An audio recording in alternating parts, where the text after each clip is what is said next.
রাষ্ট্র সংস্কার করতে হলে সংবিধানও বদলাতে হবে, প্রচলিত আইনকে বাদ দিয়া শরিয়া আইনে দেশ চালাতে হবে।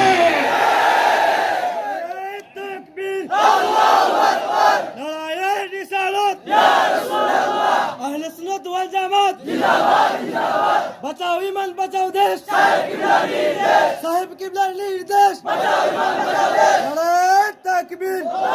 আমার ভাইয়েরা, হযরত শাহজালালের উত্তরসূরিদেরকে বলছি, সময় এসেছে বজ্রের আওয়াজ কেড়ে সর্বশক্তি দিয়ে জানায় দেন এই দেশের নীতি নির্ধারকদেরকে, 200 বছর ইংরেজরা ধোঁকা দিয়েছে বাংলার মানুষকে। 47-এ দেশ স্বাধীনের পর 24 বছর পাকিস্তানিরা ধোঁকা দিয়েছে। 71-এ দেশ স্বাধীনের পর 53 বছর যারাই ক্ষমতায় গেছে ধোঁকা দিয়েছে, পশ্চিমাদের তাবেদারি করেছে। আর পশ্চিমাদের তাবেদারি চলবে না, কোরআনের আইন দিয়ে দেশ চালাতে হবে, বাংলাদেশকে গঠন করতে হবে।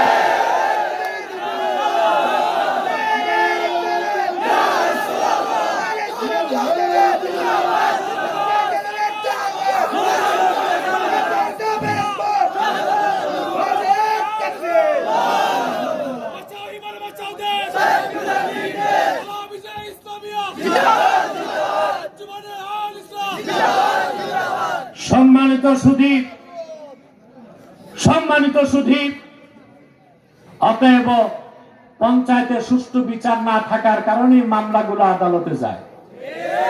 আর আদালতের মামলা, দাদা মামলা দে নাতি রায় পাবি কিনা সন্দেহ আছে।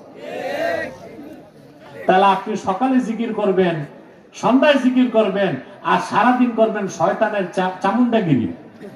আল্লাহকে এরকম জিকির চান? জিকিরের মানে কি?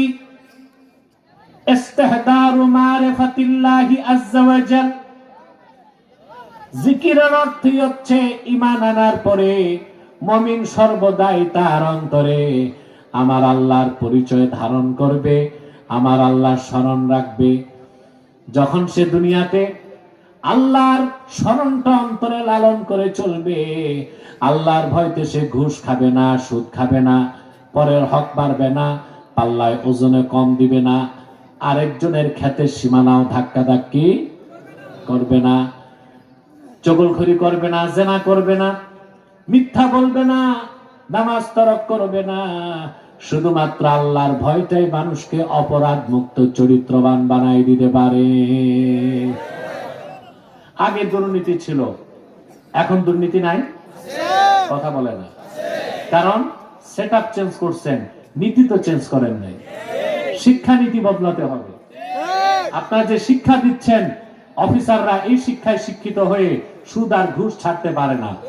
কারণ যে সেকুলার শিক্ষায় এই সচিব আমলা কামলা বানাইছেন, তাদের অন্তরে পরকালের কোনো বিশ্বাস নাই, আল্লাহর ভয় নাই। আমরা তো এটাই বলি, আমরা বলি না আলেমরা বিজ্ঞান প্রযুক্তি শিখানো যাবে না। সকল বিজ্ঞান প্রযুক্তির আবিষ্কারই তো মুসলমানরা করে দিছে, তাই আমরা বিজ্ঞান প্রযুক্তির বিপক্ষে যাব কেন? আমরা ওই রকম বিজ্ঞান শিখতে চাই না যে বিজ্ঞান নাস্তিক বানায়। আমরা ওই রকম প্রযুক্তি শিখতে চাই না যে প্রযুক্তি আমাদেরকে মানুষ্যত্ব থেকে পশুত্বের দিকে নিয়ে যাবে। ওই রকম আধুনিকতা চাই না যে আধুনিকতা আমাদেরকে রোবটের মতো যান্ত্রিক একটা জন্তু বানায় দিবে। আমরা মানুষ হতে চাই, চরিত্রবান হতে চাই। আর দ্বীনি শিক্ষার কোনো বিকল্প নাই। আমরা এটাই বলি, প্রাইমারি থেকে বিশ্ববিদ্যালয় পর্যন্ত বিজ্ঞান পড়াও, প্রযুক্তি পড়াও, ভূগোল, কেমিস্ট, জুলজি, বোটানি, কসমোলজি সব পড়াও, কিন্তু কোরআন হাদিসের শিক্ষাকে বাধ্যতামূলক করে দাও। যে লোকটা অফিসার হবে, একদিকে হবে সরকারি কর্মকর্তা, আরেকদিকে হবে বুজুর্গ, আল্লাহওয়ালা, পরহেজগার। তখন দুর্নীতি বন্ধ করতে আর দুদক লাগবে না। এখন তো অফিসার চিন্তা করে দুদক কমিশনার খোঁজ পায় কিনা, কিন্তু যার অন্তরে ঈমান আনার পরে আল্লাহর ভয় থাকবে, আল্লাহর স্মরণ থাকবে, সে জানে তার কাঁধে 2 জন কমিশনার আল্লাহর পক্ষ থেকে বসে আছে। নাম কি? কিরামান কাতিবিন।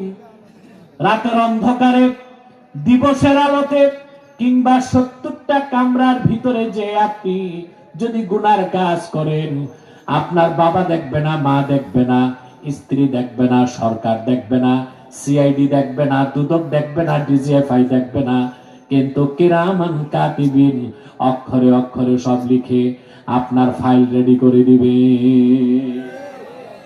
জিকিরের অর্থ কি? ইস্তেহদারু মারিফাতিল্লাহি আযজা ওয়া জাল্লা ফিল কলবে। কলবে অপবিত্র হৃদয়ে আল্লাহর জিকির কখনো ঢুকে না। এই জন্য আগে হৃদয় পবিত্র করতে হবে। তার মানে সবকিছুর আগে ঈমান এনে হৃদয় পবিত্র করবেন। ওই হৃদয়ে কার স্মরণ থাকবে? 3 নাম্বার কাজ আল্লাহ দিলেন ফাসাল্লা। এটা হচ্ছে মুদাওয়ামাতু ফি খিদমাতিল্লাহ, আল্লাহর গোলামিতে নিয়োজিত থাকা। নামাজের চেয়ে শ্রেষ্ঠ কোনো ইবাদত নাই। এই 3টা কাজ করবেন, কথা বলে না জোরে মাতো।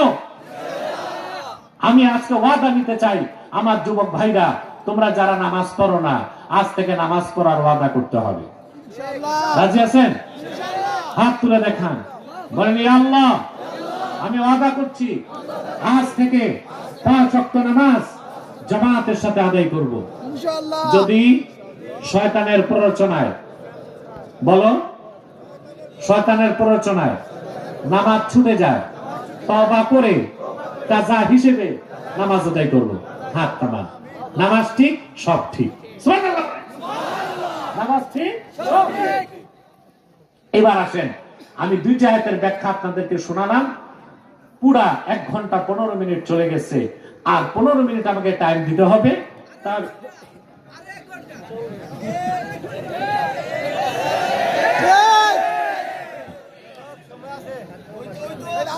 ওই তো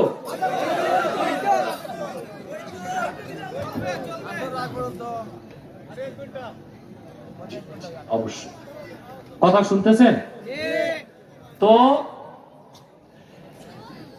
কতক্ষণ ওই তো, এটা তো আমি বুঝি।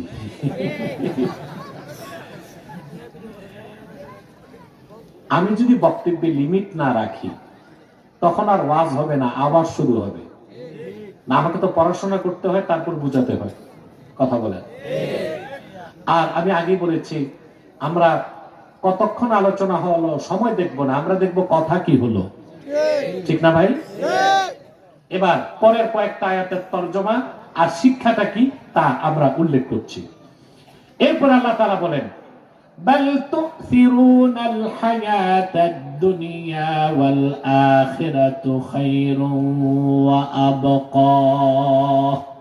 কিন্তু পৃথিবীর মানুষেরা মূলত এখানে অবিশ্বাসীদেরকে আল্লাহ তিরস্কার করছেন।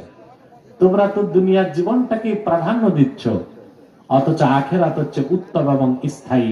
বলেন সুবহানাল্লাহ। এখন দুনিয়ার জীবনকে প্রাধান্য দেওয়ার অর্থ কি, এটা বুঝতে হবে। আল্লাহ কিন্তু মুমিনদেরকে বলেন নাই দুনিয়া বাদ দিয়া চাকরি বাকরি, ব্যবসা, লেনদেন, বিচার আচার, শিক্ষা সংস্কৃতি এসব বাদ দিয়া আমরা শুধু মসজিদ মাদ্রাসায় বসে তসবিহ পড়বো। আল্লাহ কিন্তু এটা বলেন নাই। মুমিনকে দুনিয়া লাগবে, তবে মুমিনের জন্য দুনিয়া ততটুক প্রয়োজন যতটুক।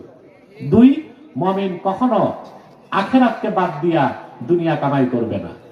মুমিনের জীবন দর্শন আর কাফিরের জীবন দর্শনে এখানেই মূল পার্থক্য।